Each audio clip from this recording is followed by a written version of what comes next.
I'll ask Tom after the meeting. I know it was a conversation this morning. Not about it. Well, Andy did. Andy yesterday morning. I mean, he wasn't even sure where that came from because he.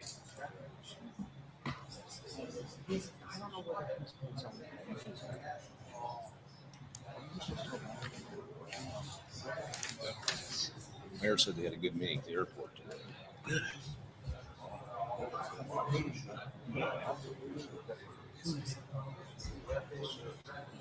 Oh, wow.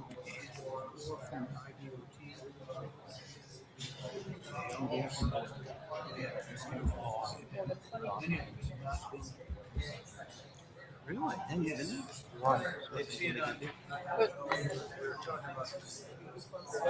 That was the name I had heard. I thought I heard it. Yet yesterday morning he knew nothing about it. Just start off by saying, superficially. I have questions. Oh, yeah.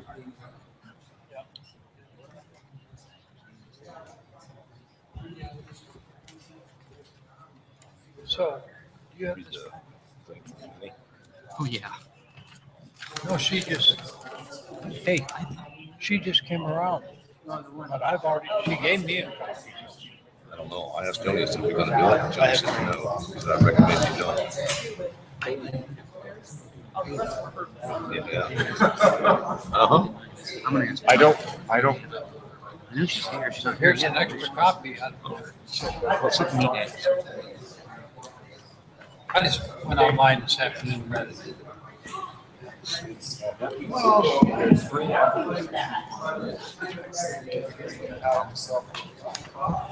No, desktop. I got an iPad.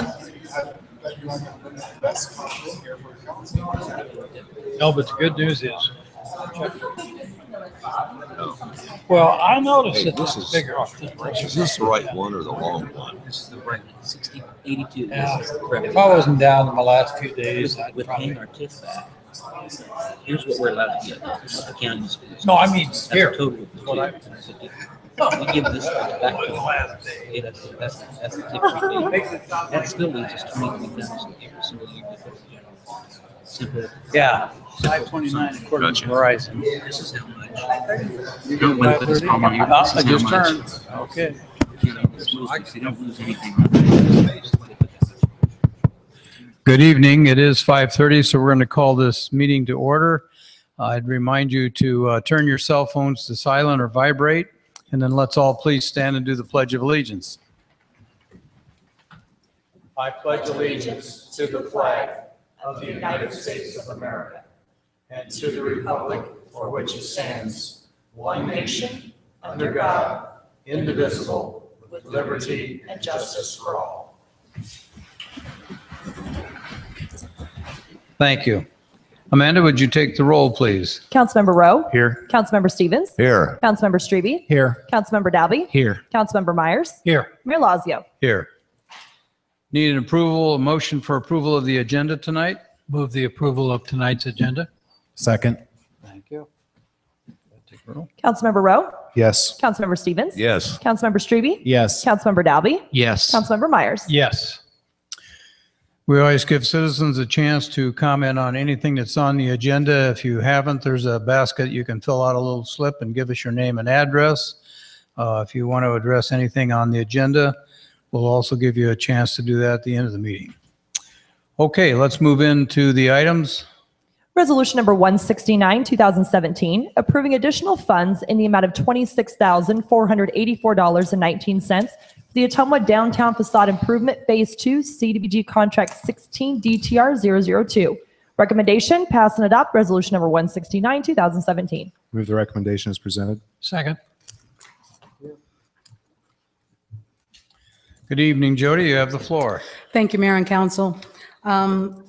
This resolution is to address the initial funding shortfall of the downtown facade Phase 2 project. 3 building facades were removed and the scope of work on all the buildings was reevaluated. And in many cases, the scope was reduced and owners were asked to contribute more funds to their projects. and the contingency percentage was reduced from 12% to 5%. And despite all of these changes, there's still a funding shortfall of $26,484.19. And so we are asking the council to approve that amount of money to bridge that shortfall. Are there questions for Jody? Okay, hearing none, take the roll. Councilmember Rowe, Yes. Councilmember Stevens, Yes. Councilmember Strebe, Yes. Councilmember Dalby, Yes. Councilmember Myers. Yes. Resolution number 170, 2017, approving matching funds for the Main Street Challenge Grant. Recommendation, pass and adopt resolution number 170, 2017. Is there a motion? Move the recommendation as presented. Second. Go ahead, Jody. This resolution is to attempt to keep the buildings 105, 107 East Main Street in the project. And it's going to take a fair amount of money to do that. Brad Grief from Regional Planning intends to write a Main Street Challenge Grant. And if it's awarded, then the city will need to pledge additional funds in order to help match that. Ottumwa Area Development Corporation is pledging some additional funds. And if the city council approves this tonight, Brad intends to talk to some other entities and see if he can't pick up the remaining, what is it, $8,900 or thereabouts? $8,400. You would only be obligated for this money if the challenge grant was approved. Mark? Do you know when the approval or denial will happen? I don't, but Brad does. Would you come up, please? The grant is due on the 29th of September, and they have said that the announcement will come sometime in November. So that'll be about the time frame when you'll know yes or no. Thank you. Any other questions or comments? I have a quick question. Go ahead, Matt. Brad, we've talked before at several other meetings, and just before we take a vote on this, I wanted to make sure is it possible that this could be our last facade project for downtown? That's what the indications that I've seen from the additional funding partners. The Legacy has decided that they're going to, shift their focus on funding projects more from the brick and mortar stuff to, the more training type stuff. And they've told me that, this is kind of the last round that they're anticipating. Okay. Of providing that substantial amount. They've provided about, 20% of the project. Sure. And about 25% of the last project. So. Awesome. Well, thanks for your work on all these projects. If this does happen to be our last one, I appreciate all the hard work you've done to do this, and Main Street Ottumwa too. I'm not going anywhere. Good. Any other questions or comments? Seeing none, let's take the roll. Councilmember Rowe, Yes. Councilmember Stevens, Yes. Councilmember Strebe, Yes. Councilmember Dalby, Yes. Councilmember Myers. Yes. International Property Maintenance Code Proposal. Recommendation, receive presentation. Recommendation, and or direction if applicable. Good evening, Jody. I think since this is informational, we don't need a motion. No. So you have the floor to go ahead and give us a presentation. Okay, thank you. Well, we've been talking about adopting the International Property Maintenance Code to replace our city's housing code for some time. And the staff met with the Landlords Association 2 times on April 10th and July 10th to discuss all of our proposed changes.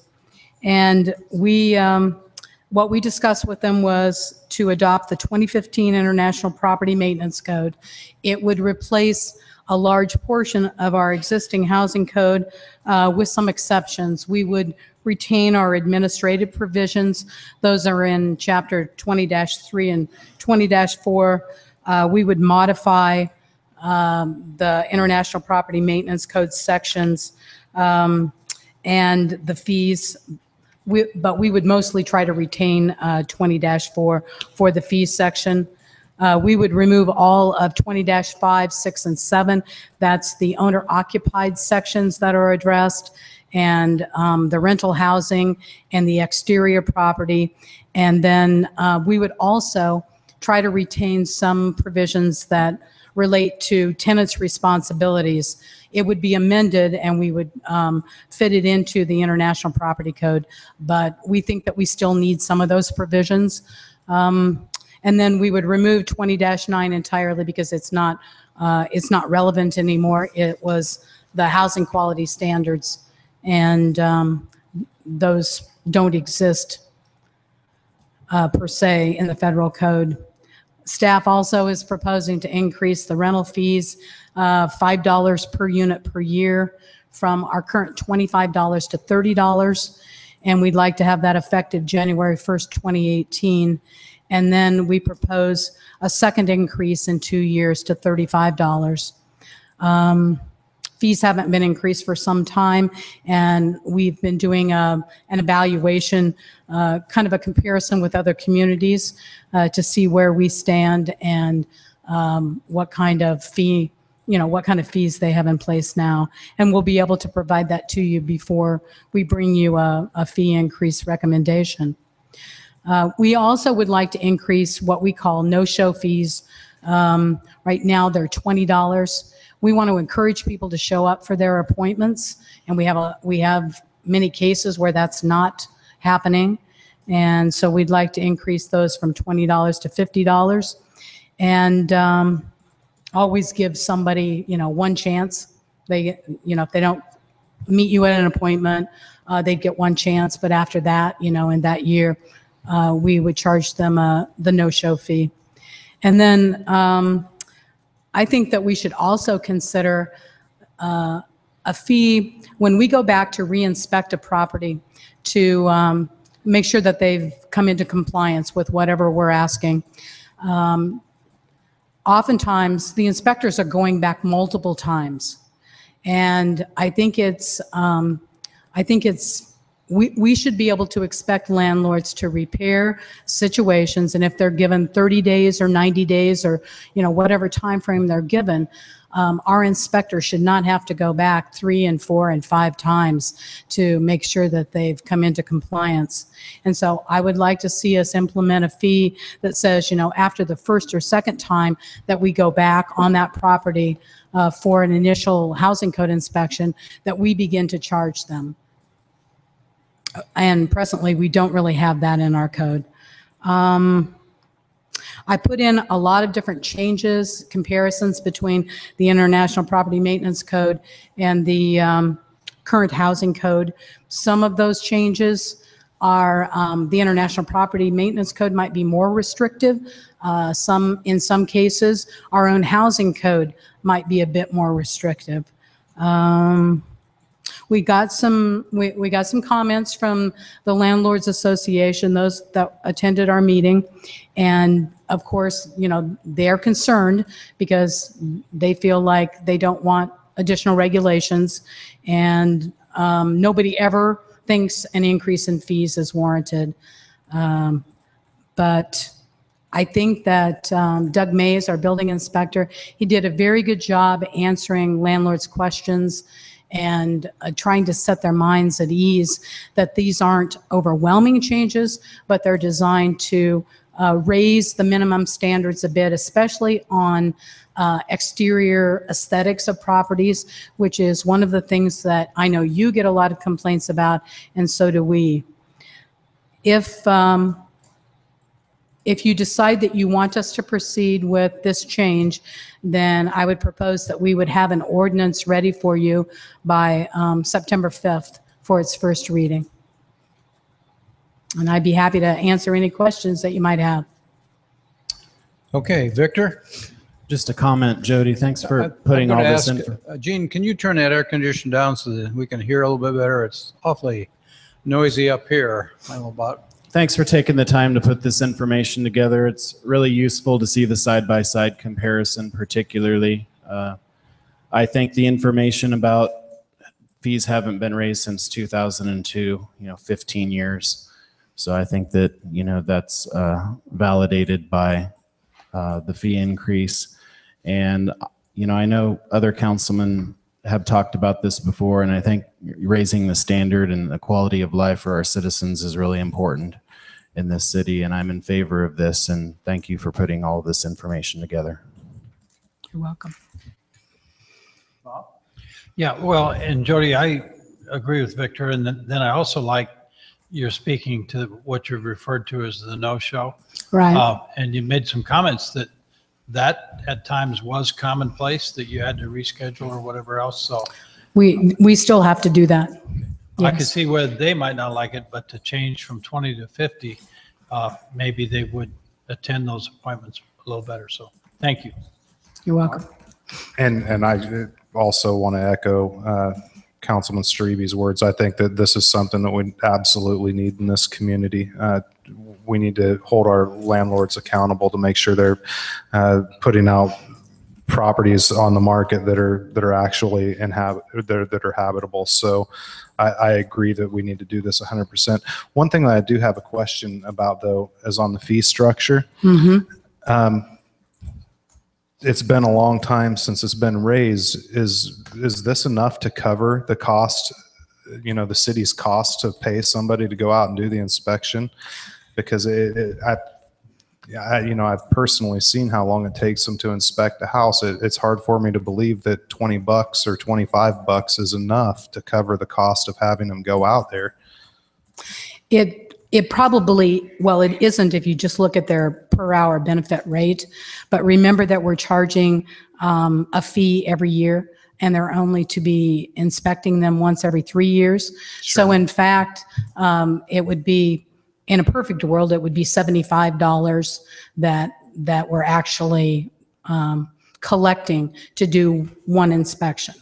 The reality is that we usually end up doing more than one inspection. I think that when we look at their benefit hour rate, they probably earn $50 an hour.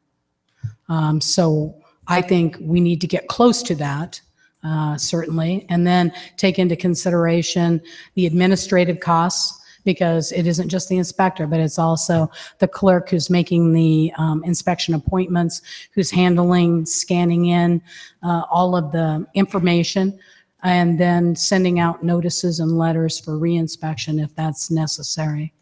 So I would like to get close to at least $100 overall, $50 to handle the inspector's time, and then some additional administrative time. I'm seeing from jurisdictions across the state that they handle it a couple of different ways. Some of them just charge an inspection fee, and they don't charge an annual rental permit fee. And others do a rental permit fee.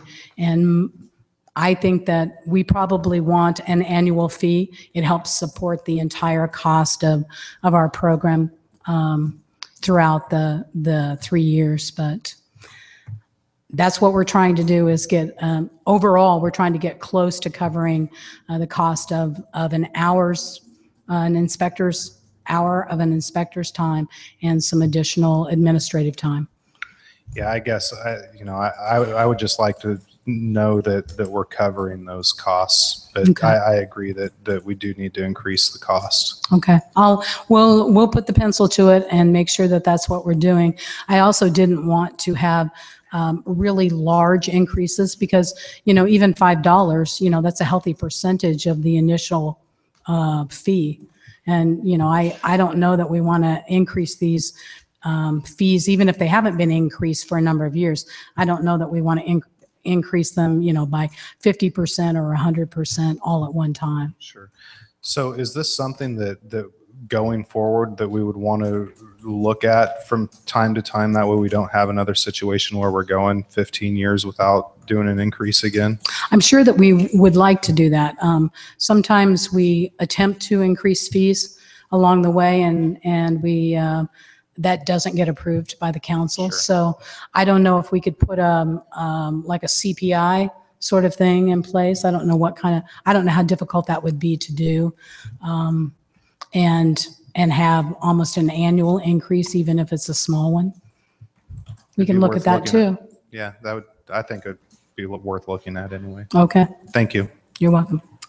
Andy, did you have a comment? Yes, Mr. Mayor, just a couple of questions, Jody. And looking through the spreadsheet that I know we put together, going to page 2, if you would, I know these are not numbered. If they were, the items I have relate to 6 and 7. I'll just read over through these. The first one, number 6, the Ottumwa Housing Code does not have a requirement that rental properties have to maintain and repair driveways. International Property Maintenance Code does have that requirement, which I think is a plus. The next item down, the Ottumwa Housing Code does not have a requirement that foundation walls be maintained plumb and free from open cracks and breaks. International Property Maintenance Code does. One question on that, and you may recall that the evening that we had the meeting with the Landlords Association were costs. And not being the devil's advocate, but in terms of a cost measure, particularly the number 7, the second one I raised, that is going to be some cost. If anyone that's had foundation work done at their home knows that's not a $50 turnaround. No, it's not. I'm just curious, and I don't want to put you on the spot. This is something we may want to answer in the future, but if that's something we need to enforce, and I would agree, I think it is something we need to enforce, but I think we also have to be cognizant of the cost of that particular item. Right. Mayor, if it's all right, would just be curious as to what Jody, what your thoughts would be on both of those items. Well, we do try to be cognizant of cost, and oftentimes what inspectors will do is allow a longer period of time for compliance or repair of a particular deficiency if it's if it's wintertime and you can't paint the outside of the house. So you'll get 6 months or 5 months to be able to do that. If it's a foundation issue that your foundation isn't caving in, so that the house isn't in danger of collapsing, but you need to fix these cracks and you can't find anyone to do it for several months or everyone's busy, the inspector can give you a period of time to find a contractor that meets your budget. We can't give them forever, but we can extend the time. We've always been able to negotiate time.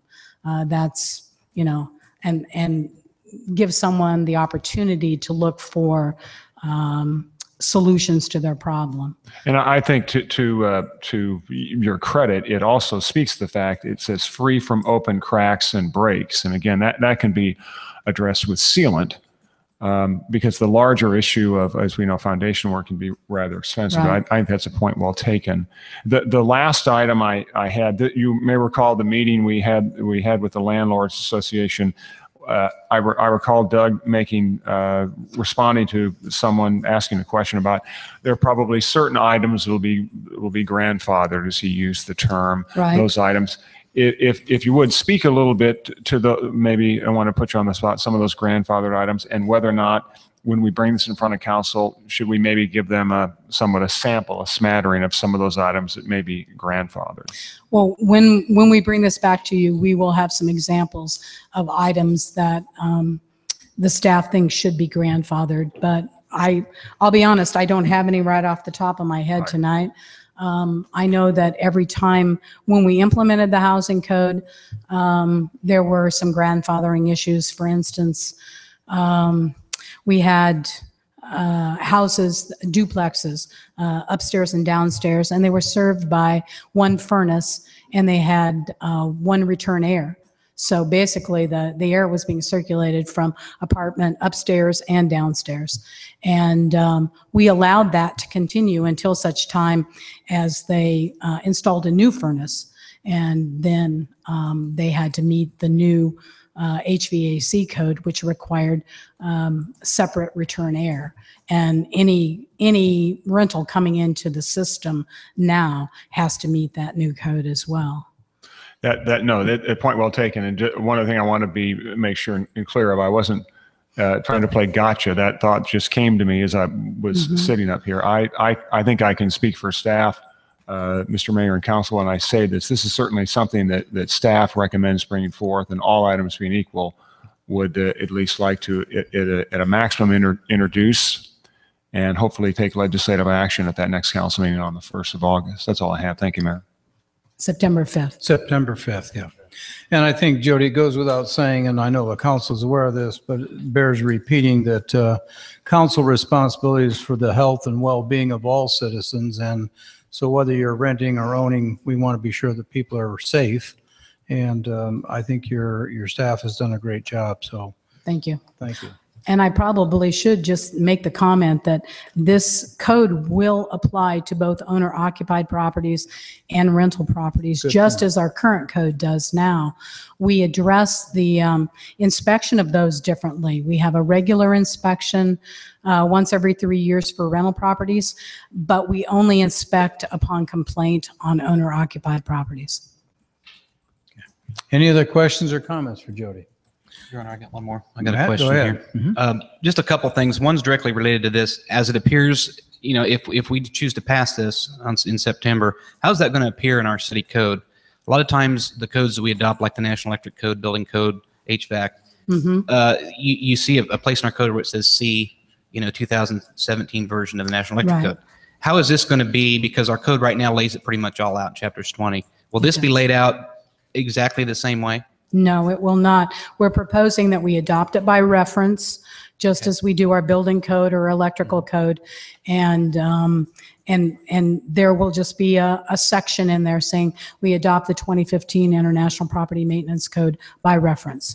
That means that anybody who wants to see that code in its entirety will have to purchase a copy of it. Just like the building code, they have to purchase a copy of the International Residential Code or the International Building Code if they want the entire code, or staff can provide them sections of it. Going to that point there, we talked a lot about, inspection fees, those type of things that take up staff time. Right. And I was wondering something that you mentioned that they'd have to purchase a copy. Would it be totally out of the question? And I've run into this too. I've built several things in my lifetime and wanted to reference those codes. Instead of going and wasting the inspector's time with a simple question, I know they get a lot of questions. I've put them to work several times. Yeah, they do. Would it be something that would maybe save some staff time if a copy of the electrical code, the HVAC code, the builder's code was made available at City Hall for them to reference? We were just talking about that, and Amanda just scribbled me a note that they would be able to come into City Hall and view it at the clerk's office. Right. Oh, outstanding. And we hope at some point it'll be online too. That's our goal. Sure. So, Excellent. That answers that. Thank great. you. Thanks for Okay. your work on this. Any by the other way. comments? Just to thank you, Jody, to you and your staff. As far as I'm concerned, this has been needed for a long, long time. Okay. So thanks. I'll pass that on to. Okay, let's move to item 4. Discussion on proposed housing project at 1321 Asbury Avenue. And Jody, we'll let you start off. And Okay. then- This is the Asbury Heights apartment project. James Danaher is the developer, and it is to be located at 1321 Asbury. Mr. Danaher is here this evening, and he will be available to discuss his project with you. Planning staff intends to take this to a rezoning request on August 7th. And then we intend to bring it to the city council, not on August 8th, but at a regular meeting, August 15th. And that would be for the rezoning request. And with that, I'll introduce Jim Danaher. He's from CBC Financial. He lives in Fairfield, and he'd like to tell you a little bit about his project.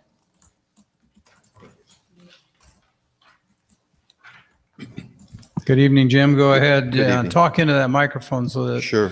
both people here and at home can hear you. Okay. Good. Well, nice to meet you, Council.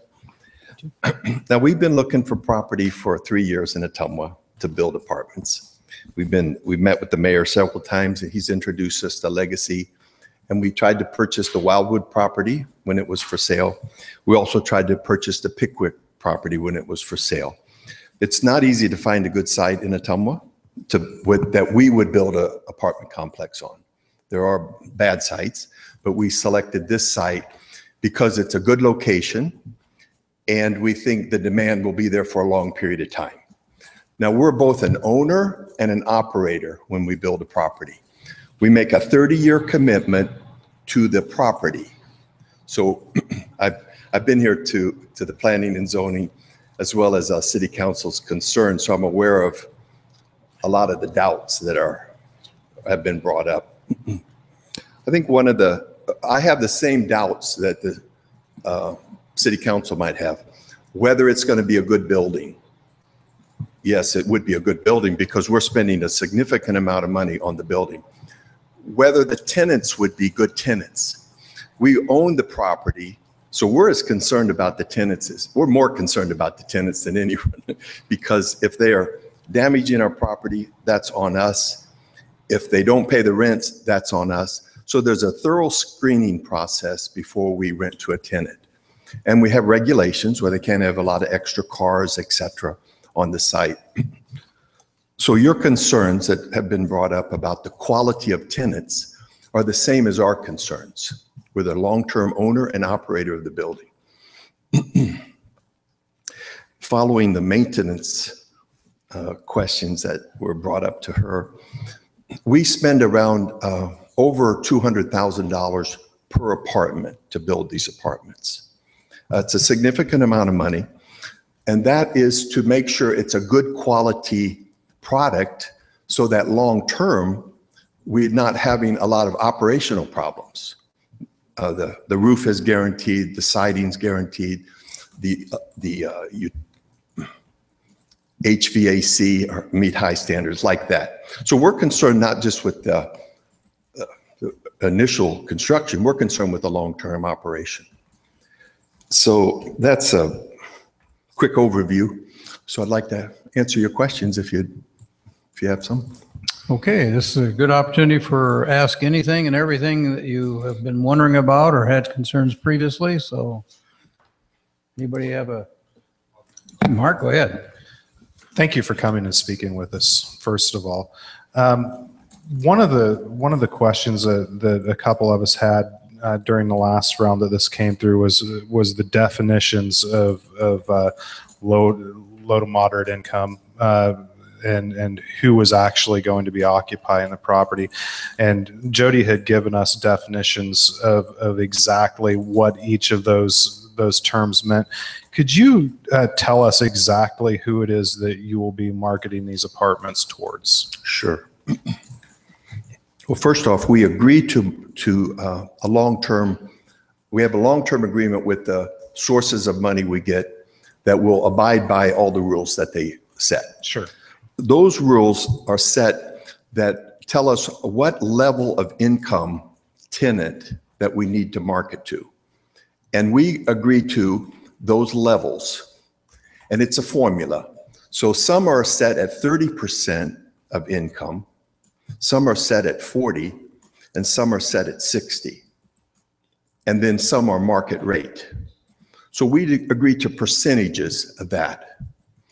And some are market rate, so that means any price is available to them, or the market rate price. Some are 60% of the average income, and then some are 30 and 40. Now, the average rent is between $500 and $800 for all the products, but there's a rigorous process of verifying their income and making sure they can pay their agreed upon rent. And I think, Jim, it goes without saying that HUD sets a median income for each county. That's right. And that's when you were talking about the 30, 40, 60%. It's the median income that they use, and that's how you arrive at that. Yes, that's right. So if the median income is, say, $60,000, 30% of that is $18,000. And then that's divided by 12. And then they can pay a third of that in rent. That's the formula. There's some little variations on it, but in general, that's the formula. They can pay a third of their rent, third of their income in rent. Okay. Bob? Yeah, well, I want to thank you for your investment. Finance Director, Mr. Jay ran off some figures for us, and as you mentioned, also the site selection being a problem and so forth, but I think we all are aware that the particular site you're using is has been underused as far as what kind of revenue.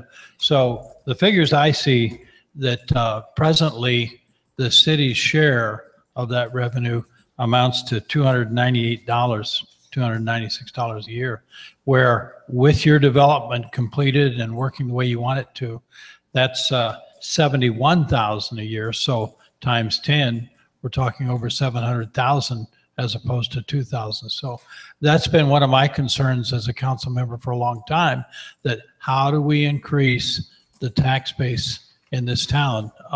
And so I want to thank you for this investment. Well, thank you.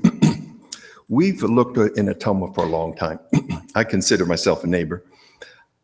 We've looked for 5 years. And we're not looking here just for the fun of it, although I like to look at properties. We're looking because there's demand and significant demand, we think.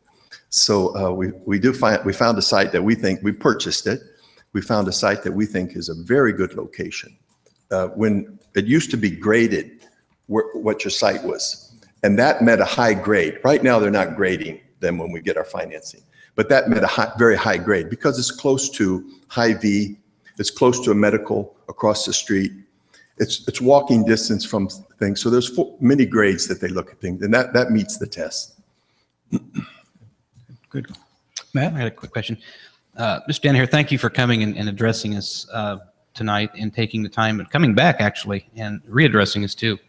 One of the main holdups I had back when we had this rezone go through, book set before us was, you know, if we have a need in this town to supply housing, whatever grade it may be, I want to make sure we have that need, number one. And if we do, we need to be able to accommodate those folks. And that's something you obviously are doing here. But I was a little skeptical last time. I didn't have enough information, so I didn't. Since that time, we have referenced back to the 2013 housing needs assessment and other things. And through all that process, I'm looking at where we're at today compared to where we were there. There's no question, like you'd said, there's a demand, there's a need here. My fear was that sometimes in cities, and it doesn't happen a lot, but it does happen some, you get more of what you think or what you really actually need. And my fear was maybe we're going to go crazy and put a lot of these up, and then we may not have tenants for them, which would be a disaster for not only the community and the neighborhoods, but for yourself. And so I was very hesitant last time. Make a long story short, the evidence I've seen, the data here say we have a big need. And I'm glad you came back and addressed this again. And I just have one question, though. You know, a lot of fears of people who live in these neighborhoods and in the community themselves when they hear market rate, moderate income, low income, ultra low income, Section 8. You know, it kind of sparks some fear about what kind of tenants they're getting. Obviously, I can tell from you that you're very sensitive to that and would do a good job. If there were ever any issues, and I'm talking, you know, you say you have a long-term agreement here. Say 20 years down the road, there becomes an issue with a few tenants or the people that rent the apartments.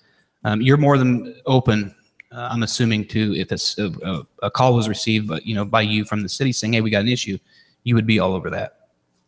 You strike me as a person that would be that way. We go by a lot of laws as an understatement. Right. We have investors, we have the city, we have our own standards, we have many standards. Whatever the law is to removing a tenant is causing a trouble, we abide by that law, give them notice, and give them a chance to correct. And then if it's a bad tenant, you have to move them out. So whatever the proper procedure is for prevention and removal of a problem, we follow that procedure. And it's not just that I would do it. I've got eyes looking at me too, the city as well as investors. Sure. We have a lot of, it's a team project, so to speak. There's investors involved with the project too. Makes perfect sense. Thank you. Skip, Question. go ahead. And also thanks for coming back. If I remember the numbers right, and I don't have them right here in front of me, out of 63 units, was it 12 of them were going to be low to moderate income? Is that? Oh, no, the bulk of them are low to moderate income. And a smaller percentage are market rate. A smaller percentage are market rate would be unrestricted rents. And then the rest of them would have restricted rents. What was that breakdown of 63 and 12? What am I thinking about?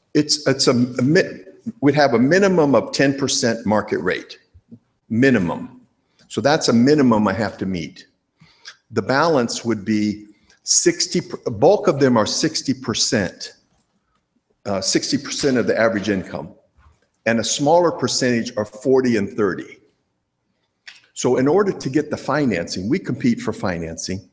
My gentleman's here with me that does a lot of our work. Some of our applications have been 900 pages long, if you can believe it. But you have to commit to these levels of financing. I understand. And just to your point, though, we have to commit to certain levels and stick with those levels in order to get the financing. Okay, these lower levels, is that considered Section 8? It's not based on Section 8. It's based on a formula of how much they can pay.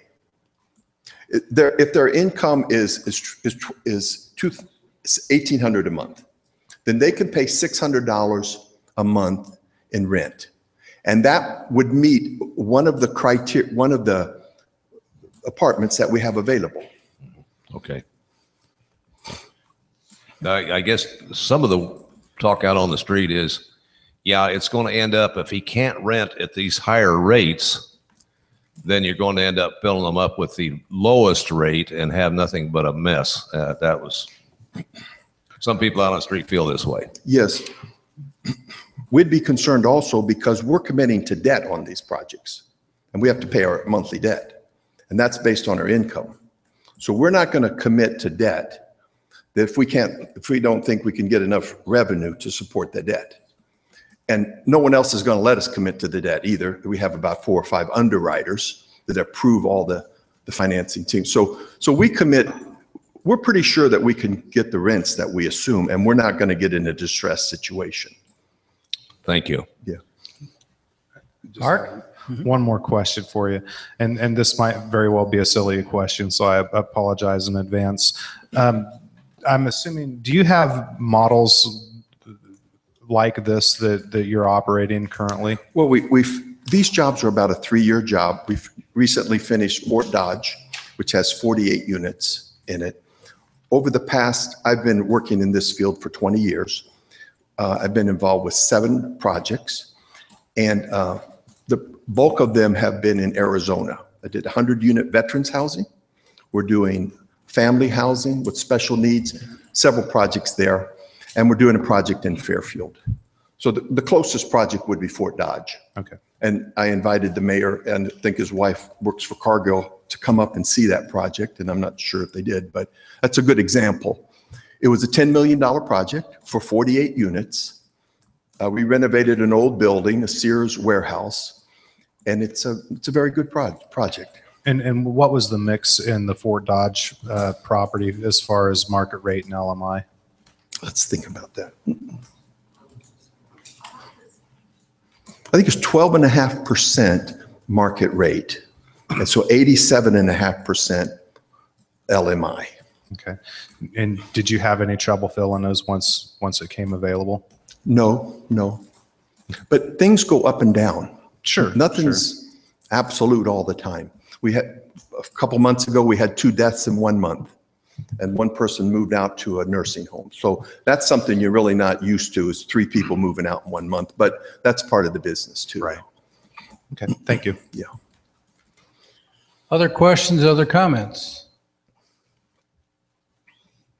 Well, Jim, I appreciate your coming back, and we did do some reference checking, and I think, again, Fort Dodge is a good example of some really good work, and glad that you were willing to come back and revisit with us. And I think the additional information Jody's department gave us helped everybody. So we'll look forward to seeing this come back before the council. And you said August 15th?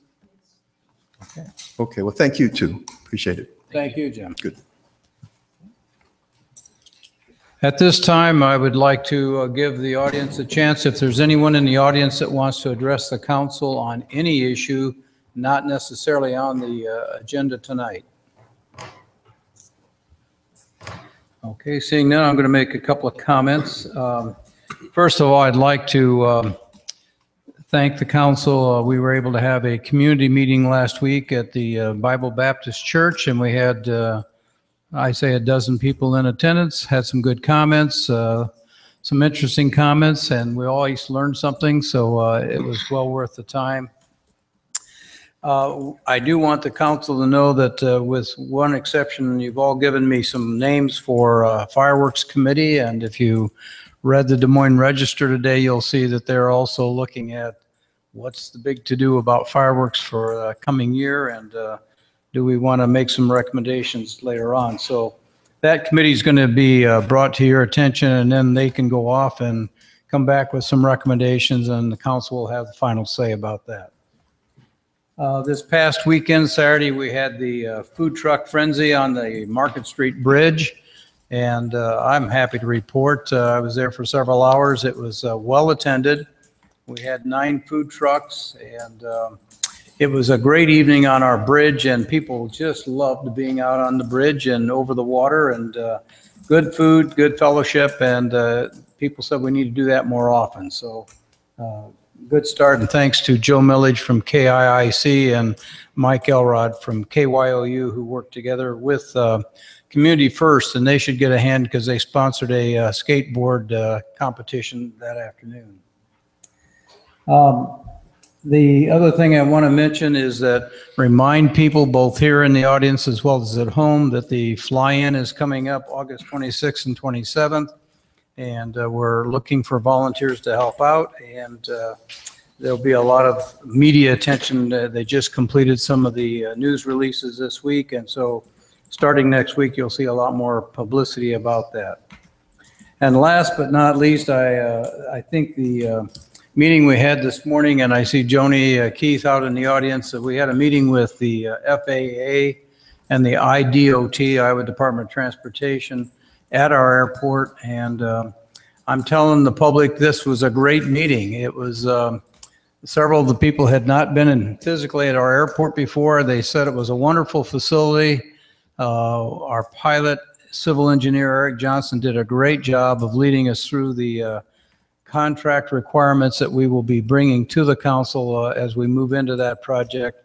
It's probably not going to get started until late in 18 just because of the way the timing and the grants and the money has to flow, but it's really exciting. It's going to be the largest project in Iowa next year and for airports, and so we're really pleased about that.